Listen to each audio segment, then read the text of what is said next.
بسم اللہ الرحمن الرحیم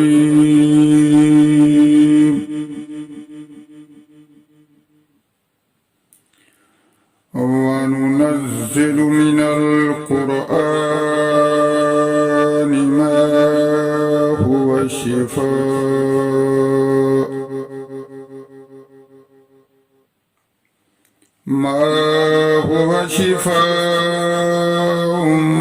وَرَحْمَةٌ لِّلْمُؤْمِنِينَ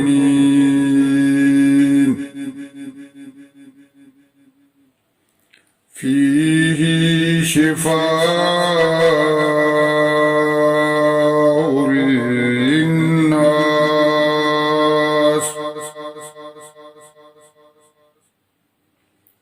وَشِفَاءٌ لِّمَا فِي الصُّدُورِ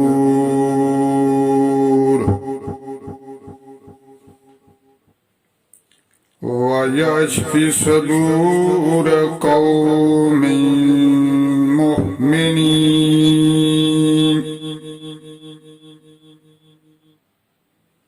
وَإِذَا مَرِضْتُ فَهُوَ يَشْفِينِ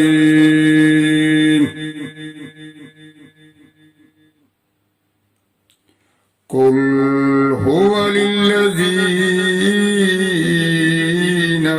آمَنُوا هُدًى وَشِفَاءٌ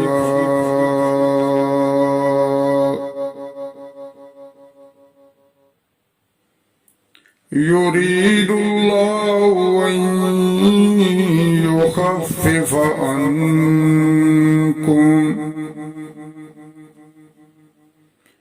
الْآنَ خَفَّفَ اللَّهُ عَنكُمْ ذَلِكَ تَخْفِيفٌ مِّن رَّبِّكُمْ وَرَحْمَةٌ نادى ربه أني مسني الضر وأنت أرحم الراحمين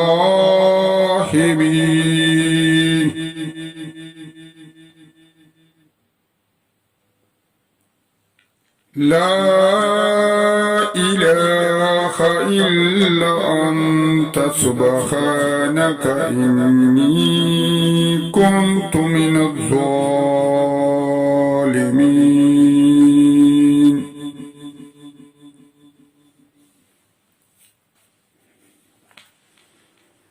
السلام علیکم ورحمۃ اللہ وبرکاتہ۔ تمام مسلمان دوستوں کو میرا سلام۔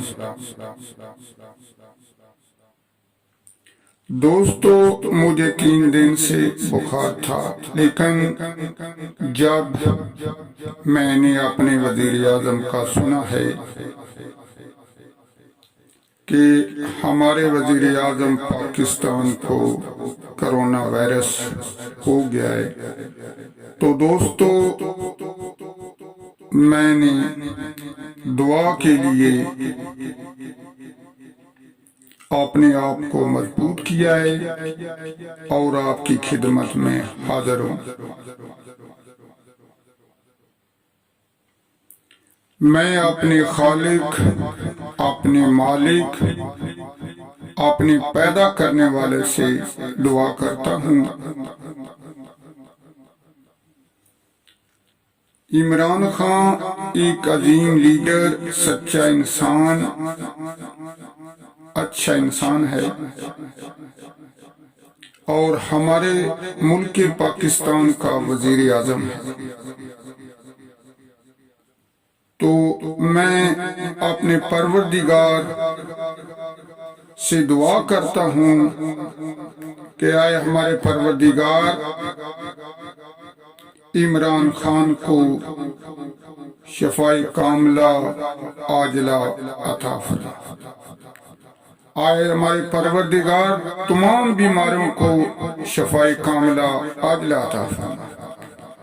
آئے میرے پروردگار میری دعا کو قبول فرما، آمین ثم آمین۔